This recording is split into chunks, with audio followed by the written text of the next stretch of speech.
In the northern reaches of Scotland, nestled among bleak mountains and eternal mist, lies a body of water that defies full understanding. Loch Ness, a lake that over centuries has become synonymous with mystery. It doesn't speak of itself. It remains silent, and it is precisely that silence that unsettles the most. Loch Ness is the second largest freshwater lake in Scotland by surface area, yet it holds the most water, all because of its staggering depth. Over 230 meters. That's the height of a 20-story building, swallowed by a chasm. The water is dark and cold, completely opaque.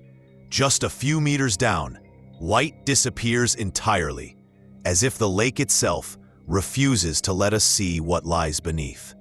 Its topography is complex. The bottom is coated with thick layers of organic silt, making scanning difficult.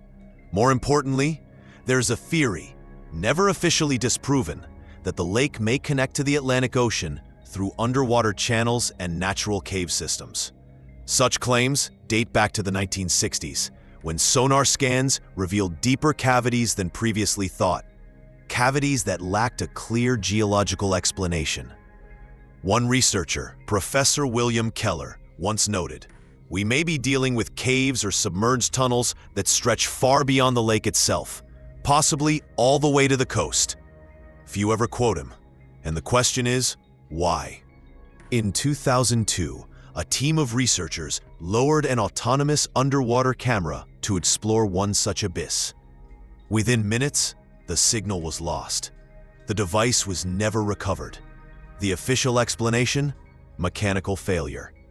Yet some team members claimed the camera captured movement just before going offline.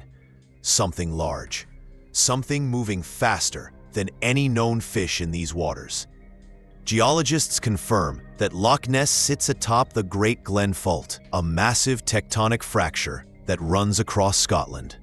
The terrain here is unstable, riddled with deep crevices and voids. Water is a perfect time capsule. It preserves what the surface has long forgotten, which makes Loch Ness the ideal place for something to survive us. Psychogeography, a term used in more mystical research, suggests certain places possess memory, energy.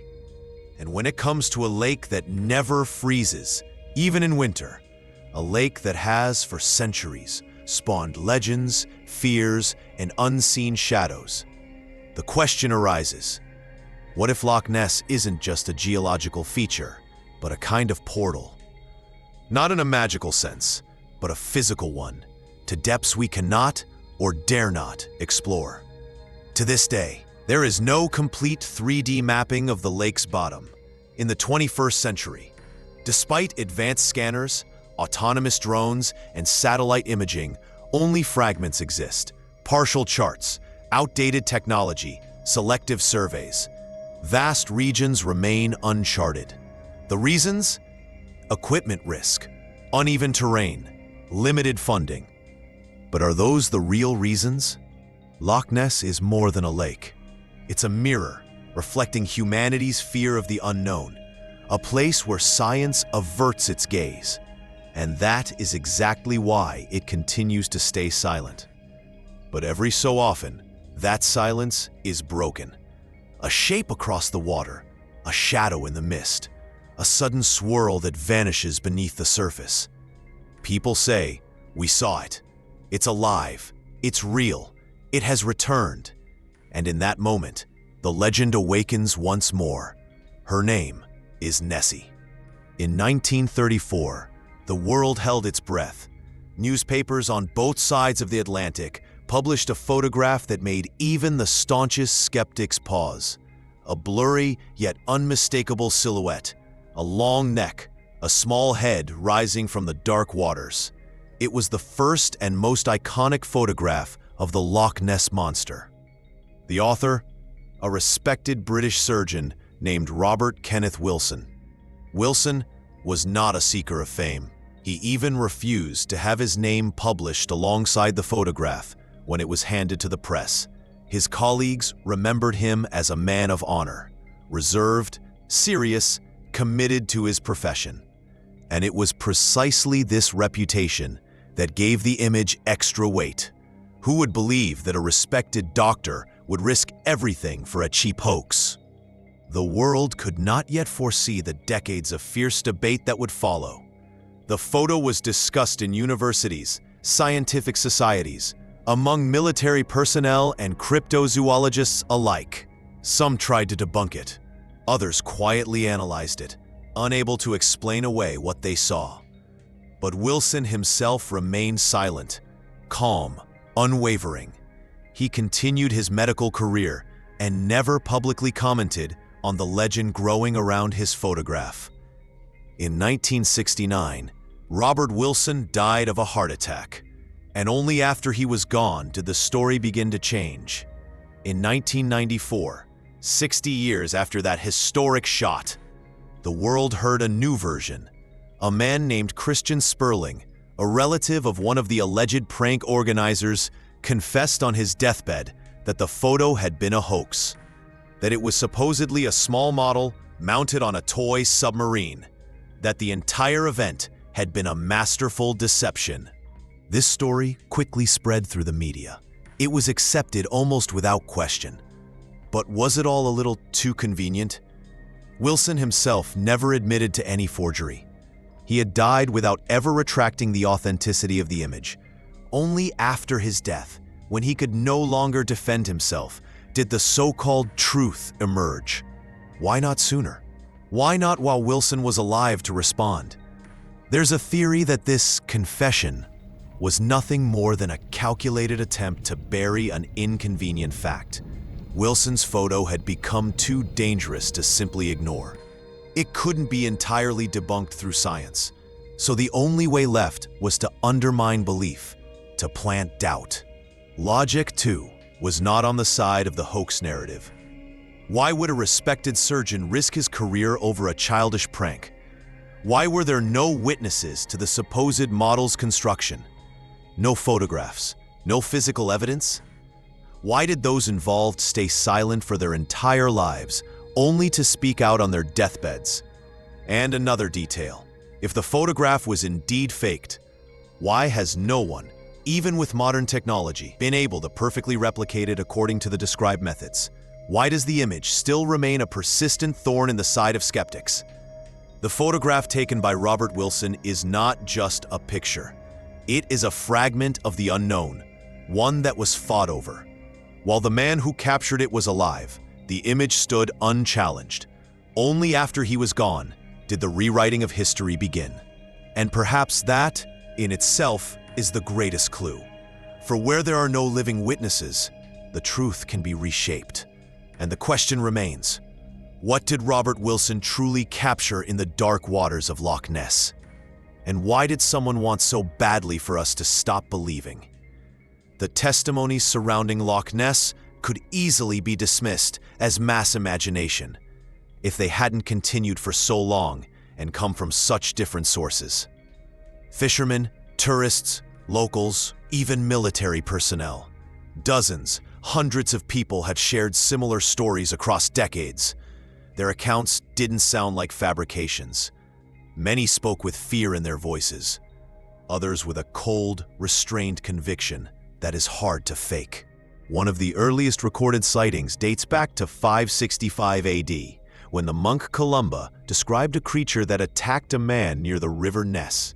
His account speaks of a large animal in the water, one that could only be repelled through prayer. Legend or first real encounter? Since then, the sightings have never truly stopped.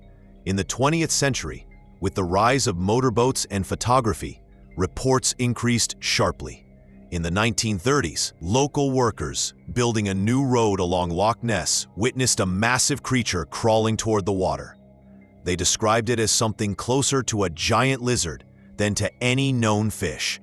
Some sightings were even more unsettling. In 1954, the crew of the Rival 3 vessel picked up a sonar contact about 150 meters deep, an object moving directly beneath their ship. The movement seemed intelligent, shifting in relation to the boat's position. The captain later admitted, it wasn't rocks, it wasn't a current, In the 1960s and 70s, the first serious attempts to study the lake with sonar began.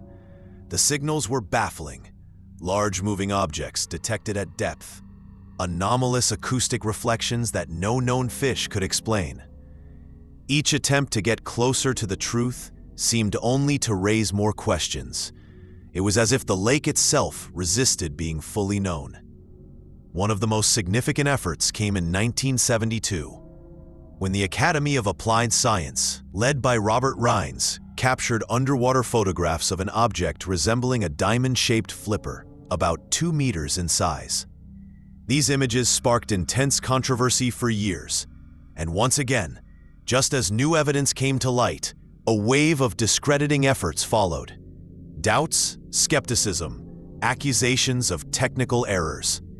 Yet it's hard to ignore that all these accounts, all these sonar contacts, photographs, and stories form a consistent, troubling thread. They point to something large, intelligent, and determined to avoid detection. Why then has there never been a full, modern, deep-water exploration of Loch Ness? Why has no major expedition, armed with today's cutting-edge technology, been deployed to settle the question once and for all? The answer is often simple and yet chilling. Either no one truly wants to know, or those who already know have reasons to keep it hidden. Some theories even suggest that the British government may have deliberately suppressed excessive interest in the lake. The reasons range from fears of mass panic to deeper political motivations. There are whispers that geological or biological discoveries in Loch Ness could have fundamentally changed our understanding of life on Earth. Perhaps the question isn't just about the monster. Perhaps it's about how little we really know about the world around us, and how much of it is kept from us. The people who claim to have seen it never sought fame. Many never gave interviews. What unites them is something else, an unshakable belief that in the dark waters of Loch Ness, something more than just an old legend survives. And even if we close our eyes to all the stories, even if we dismiss every photograph and sonar reading, one thing remains impossible to explain. Why those who return from Loch Ness sometimes carry a fear in their eyes, a fear that cannot be faked, a fear of what they truly saw. The fear that lingers in the eyes of Loch Ness witnesses did not arise from nothing. Deep within humanity's memory remain images of creatures encountered long before the modern era. Images that have a familiar face, the face of dragons. Scotland is a land of legends, where the mountains whisper to one another in the wind and the lakes guard ancient secrets. And in this land, dragons were never mere entertainment. They were part of the cultural code, a symbol of something real, something once seen but later misunderstood. Look at the flag of Wales, a red dragon against a white and green background. This symbol was in use long before Christianity reached the British Isles. Dragons were not just mythical creatures. They represented something powerful, dangerous, and awe-inspiring, something that left a deep imprint on the collective consciousness of generations. In medieval chronicles, historical records, and British folklore, there are countless accounts of encounters with creatures that defy ordinary understanding. Huge, scaled beasts flying through the skies, or emerging from caves and watery depths. The descriptions were often remarkably detailed. Massive bodies, long necks, rough skin, enormous eyes glowing in the darkness. Some of these reports bear an unsettling resemblance to the profiles of large reptiles. At some point, these stories began to fade. But does that truly mean the creatures vanished? Or did they simply become harder to find, hidden by changes in climate, environment, and human expansion? There's a hypothesis gaining traction among alternative historians. Dragons were not fantasy, not metaphor. They were real memories of surviving dinosaurs or similar creatures that lived into historical times. Evidence for this idea is found beyond Britain. Aztec carvings, Norse sagas, Sumerian tablets all describe astonishing beings, too reptilian, too specific to dismiss as mere coincidence. And everywhere, The image of these creatures was associated with power, fear, and mystery. What if dinosaurs did not all perish instantly in a cataclysmic event, as we are taught? What if some species, particularly aquatic or semi-aquatic ones, adapted and survived in isolated refuges, underground caves, deep lakes, remote inlets? These could have been sanctuaries for the last of their kind. Loch Ness, with its tectonic fractures, deep caves, and possible underground systems, fits this picture perfectly. If a creature had been hiding there for centuries, avoiding humanity, it would explain its sporadic appearances and elusive nature. This theory also fits within the wider context of medieval legends about water dragons, creatures that would occasionally rise from rivers or lakes, attack livestock or even ships, then vanish once more into the darkness. In this view, the Loch Ness Monster is not an isolated anomaly, but another glimpse into a forgotten world we once shared. There's another important point. As humanity drained wetlands, built infrastructure, and pushed into remote areas, the dragon sightings gradually disappeared. Perhaps these creatures died out, or perhaps they retreated deeper still, into places we can no longer reach. We like to think of the past as a closed book, but what if before us lies not a legend, but an uncomfortable fragment of history, one deliberately erased? And what if Nessie is the last echo of a time when humans and great beasts still shared this planet? If dragons were real, then Loch Ness may not just be a lake. It may be a portal to the ancient past that still breathes among us, occasionally rippling across the water, casting a shadow through the mist, and sparking fear in the eyes of those who dared to look into the abyss. The idea that Loch Ness could harbor a living creature from prehistoric times may seem incredible, but nature has repeatedly proven that we overestimate our knowledge of the world. The coelacanth, a fish believed to have gone extinct along with the dinosaurs 65 million years ago, was found alive off the coast of South Africa in 1938. Moreover, giant squids, long considered mythical sea monsters, were only filmed for the first time in the 21st century. The world hides its secrets not in fairy tales, but in depths where human presence is rare. Loch Ness, with its cold, deep waters, underwater caves, and possible tunnel systems stretching far beyond the lake itself, creates perfect conditions for the survival of a creature we never expected to find. And the most important question, are we really talking about a single creature? It seems far more likely that we are dealing not with a lone monster, but with a small, hidden population. Perhaps Loch Ness became a refuge for a surviving branch of an ancient species, or even an entire family of animals resembling plesiosaurs. This would explain why sightings have occurred over centuries, not one creature surviving in the lake, but generations of descendants, perfectly adapted to their isolated world. Many researchers have noted the blurred outlines sometimes captured by cameras and sonar, large, smooth-bodied shapes with long necks, silhouettes strikingly similar to the form of plesiosaurs, the ancient marine reptiles that once ruled the oceans. If a rare fish can survive millions of years unchanged, why couldn't a water-dwelling reptile have done the same, hidden away in isolation? Critics often point to a lack of definitive evidence, but the truth is that vast portions of our planet remain unexplored. Less than 20% of the world's oceans have been mapped.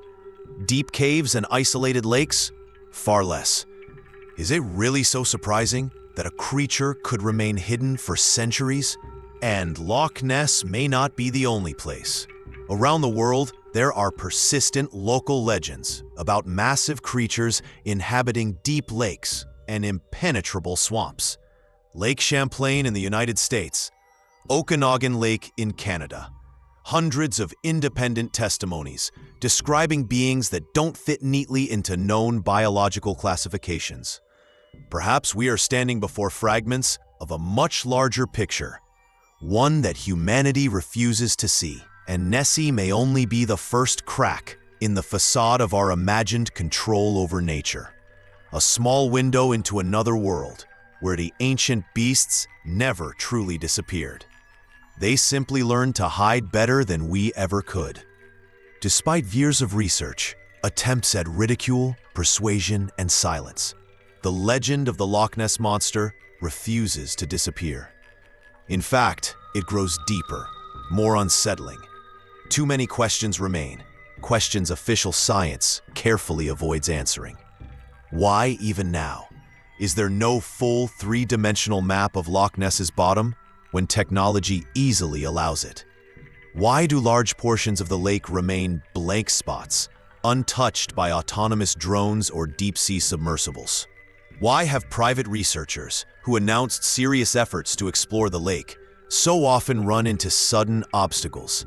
Permits revoked, access restricted, bureaucratic delays. There are things it is convenient to leave in the shadows. What we call legends are often simply uncomfortable truths no one wants to confront directly. Loch Ness reminds us of this with its silence, that the truth may exist right alongside us, just out of reach, obscured by fear, pride, whether you feel like it or not, or deliberate concealment.